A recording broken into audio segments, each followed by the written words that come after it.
Home, kids, stories, moral stories. प्यारा घर article 9, 2589। प्यारा घर तहरीर नंबर 2589। शाम की नरम धूप और दूर दूर तक फैली सब्ज घास, रंग बिरंगे फूल, लहलहाती झाड़ियाँ। कालू का तो इस चरागाह से जाने का दिल ही नहीं चाहता था। बुध 18 अक्टूबर 2023। बशरी ज़ीशान। शाम की नरम धूप और दूर दूर तक फैली सब्ज घास, रंग बिरंगे फूल, लहलहाती झाड़ियाँ। कालू का तो इस चरागाह से जाने का दिल ही नहीं चाहता था।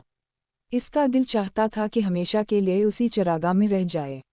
अम्मा, क्या ऐसा नहीं हो सकता कि हम यहीं रह जाएं? मुझे सख्त ज़मीन वाला वो गंदा घर अच्छा नहीं लगता।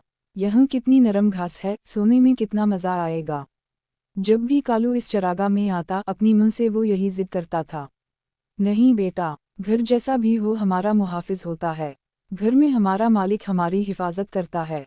यहाँ रात में भेड़िए आते हैं जो बकरियों को खा जाते हैं। ओहू, अम्मा ख्वाह मुख्वा ही डराती रहती हैं। मैंने तो आज तक कोई भेड़िया नहीं देखा। जारी है, कालू मुँह ही मुँह में बुड़बड़ा। आज तो मैं ज़रूर यहीं रहूँगा।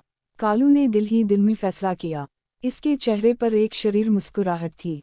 जब मग़रिब का वक्त करीब आने लगा तो चरवाहा ने सब बकरियों को एक जगह जमा किया और घर की तरफ हांकने लगा। कालू जल्दी से एक घनी झाड़ी में छुप गया। कालू की माँ इसे ना पाकर बहुत परेशान हुई और ज़ोर ज़ोर से उसे आवाज़ें देने लगी। इसकी घबराहट देखकर चरवाहे को भी कालू की गैर मौजूदगी का पता चल गया। चरवाहे ने उसे हर जगह ढूंढा, दरख्तों और टेलों के पीछे, झाड़ियों में, लेकिन उसे क्या मालूम था कि कालू कांटेदार झाड़ियों में छुपा हुआ है और चरागाह में रह जाने की खुशी में कांटों की चुभन भी बर्दाश्त कर रहा है। काला होने की वजह से वो झाड़ियों में बिल्कुल नज़र नहीं आ रहा था।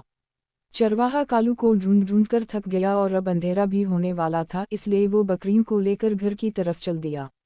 कालू की अम्मा बहुत परेशान थी। वो बार बार पीछे मुड़कर देखती कि शायद कालू वापस आ जाए, लेकिन वो नहीं आया।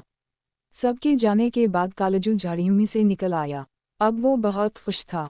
कभी इधर छलांगी लगाता, कभी इधर उधर देखता, कभी दरख्तों पर अपने छोटे छोटे सींगों से टकरी मारता और कभी घास पर कलाबाजियां खाता। खेलकूद में कब अंधेरा गहरा हुआ उसे पता ही नहीं चला।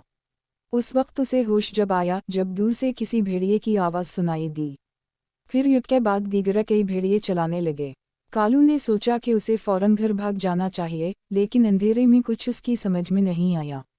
वो फैसला नहीं कर पाया कि उसे किस तरफ जाना चाहिए। उसने चारों तरफ देखा। खूबसूरत चरागाह अब उसे बहुत खौफनाक नजर आ रही थी।